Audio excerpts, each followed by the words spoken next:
আসন্ন অসমের বিধানসভা নির্বাচনকে কেন্দ্র করে শাসক ও বিরোধী উভয় শিবিরেই ব্যাপক তৎপরতা, বিশেষ করে পূর্বের চতিয়া তথা বর্তমানের নদুয়ার কেন্দ্রে রাজনৈতিক পারদ চড়তে শুরু করেছে। এই আবহেই নদুয়ারে সাধারণ ভোটাররা এবার ঠিক কাকে চাইছেন, বর্তমান জনপ্রতিনিধির কাজকর্মে কি সাধারণ মানুষ আদৌ সন্তুষ্ট, তা নিয়ে জামুগুড়িহাটের সাংবাদিক রাজমণি ভূঁইয়া প্রতিবেদন দেখুন। ৰাজ্যৰ বিধানসভা নিৰ্বাচন সমাগত।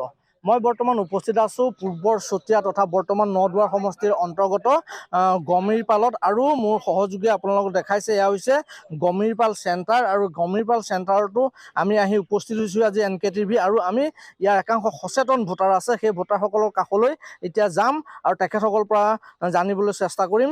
বিধানসভা নিৰ্বাচন ইতিমধ্যে আহি সমাগত পালেহি, আৰু হয়তো মাৰ্চৰ শেষত আৰু এপ্ৰিলৰ প্ৰথমাৰ্ধত বিধানসভা নিৰ্বাচন অনুষ্ঠিত হ'ব। কেনেকুৱা আপোনালোক সাজুনে? নাই, আমি একদম সাজু, কাৰণ গণতন্ত্ৰৰ আটাইতকৈ ডাঙৰ উৎসৱ বুলি ক'লে আমাৰ ভোটাধিকাৰ সাব্যস্ত যেতিয়া কৰোঁ আমি তেতিয়া পালন কৰোঁ। গতিকে আমি খুব উৎসাহী, আৰু দেখিছে বৰ্তমান আমাৰ সমষ্টিটো মানে নিৰ্বাচনৰ বতৰ এক প্ৰকাৰ আৰম্ভ হৈছে।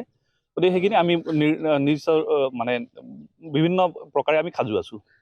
হিমন্ত বিশ্ব শৰ্মা নেতৃত্বাধীন চৰকাৰখনৰ কাম কাজক লৈ আপোনালোক সন্তুষ্ট, কি ক'ব? হয় হয়, আমি দেখিছোঁ সংস্কৃতত এষাৰ কথা আছে, প্ৰত্যক্ষম কিম প্ৰমাণম। আমি দেখি আছোঁ প্ৰত্যক্ষ কোনো প্ৰমাণৰ প্ৰয়োজন নাই। যিহেতু আমাৰ চাকৰিৰ ক্ষেত্ৰতে দেখিছোঁ, আমি ৰাস্তা ঘাট এতিয়া আমি দেখি আছোঁ, প্ৰমাণৰ প্ৰয়োজনে নাই ক'বলৈ গ'লে।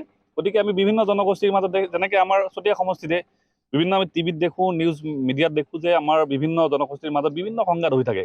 কিন্তু আমাৰ ধৰক আপোনাৰ ইয়াত গোৰ্খা জনগোষ্ঠীৰ মানুহ আছে, মিচিং আছে, ধৰক বড়ো আছে, সকলোৰে মাজতে এক মিলা প্ৰীতিৰ এটা হেৰি আছে। আমাৰ মাননীয় বিধায়ক পদ্মা হাজৰিকাদেৱে যিখিনি কাম কৰিছে, আৰু আমাৰ গোৰ্খা জনগোষ্ঠীসকলৰ মাজতো এক ধৰণৰ মানে নায়কৰ ৰূপত আছে তেখেত। কাৰণ আমাৰ বিভিন্ন বছৰৰ পৰা আৰম্ভ হোৱা ডি ভোটাৰৰ সমস্যা, যিটো একমাত্ৰ আমাৰ একক প্ৰচেষ্টাত পদ্মা হাজৰিকাদেৱৰ নেতৃত্বত আমি যিখিনি দেখিছোঁ, আমাৰ এইটো সমস্যা বৰ্তমান সমাধান হৈছে। বৰ্তমান নদুৱা সমষ্টিৰ উন্নয়নমূলক কাম সেই সম্পৰ্কত কি ক'ব? বৰ্তমান বিধায়কগৰাকীয়ে কেনেকুৱা ধৰণৰ উন্নয়ন? হয়, তাকে ইতিমধ্যে মই উল্লেখ কৰিলোঁ, প্ৰত্যক্ষম কিম প্ৰমাণম, প্ৰত্যক্ষৰ কোনো প্ৰয়োজন নাই। আমি দেখিছোঁ ৰাস্তা ঘাট, নিবনুৱা সমস্যা, ধৰক আপোনাৰ বিভিন্ন যোগেদি আমাৰ নিবনুৱাসকলক যিখিনি উৎসাহ দিছে বা আমাৰ সহযোগিতা আগবঢ়াইছে মাননীয় বিধায়ক পদ্মা হাজৰিকাদেৱে, সেইটো নিশ্চয়কৈ প্ৰশংসনীয় হয়। আমি সকলোৱে দেখি আছোঁ সেইটো। ধন্যবাদ। মই এই গমিৰপাল চেণ্টাৰটোৱে হৈছে জামুগুৰিহাটৰ দক্ষিণ প্ৰান্তত অৱস্থিত এটা চেণ্টাৰ, আৰু এই চেণ্টাৰটো, এই অঞ্চলটো বিভিন্ন জাতি জনগোষ্ঠীৰ লোক বসবাস কৰে। মই এগৰাকী মহিলাৰ ওচৰলৈ যাবলৈ বিচাৰিম। আপোনালোকে চৰকাৰী সা সুবিধা পাইছে নাই? পাইছোঁ ছাৰ। পাইছে। কি কি পাইছে? অৰুণোদয় পাইছোঁ, লেট্ৰিন পাইছোঁ, ঘৰ পাইছোঁ, কণ্ট্ৰলৰ চাউল পাইছোঁ, তাৰপিছত 10,000 টকাটো পাইছোঁ, বহুত কিবা কিবি পাইছোঁ।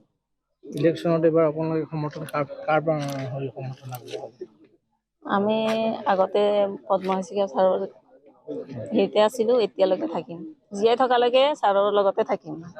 ধন্যবাদ। এয়াই আছিলে পূৰ্বৰ চতিয়া তথা বৰ্তমান নদুৱা সমষ্টিৰ একাংশ ভোটাৰ, আৰু ইলেকশ্যনৰ যিহেতু ইলেকশ্যন সমাগত, আৰু ইলেকশ্যনৰ প্ৰাক মুহূৰ্তত আমি এইসকল সাধাৰণ ভোটাৰ ৰাইজৰ মনৰ বতৰা ল'বলৈ চেষ্টা কৰিলোঁ।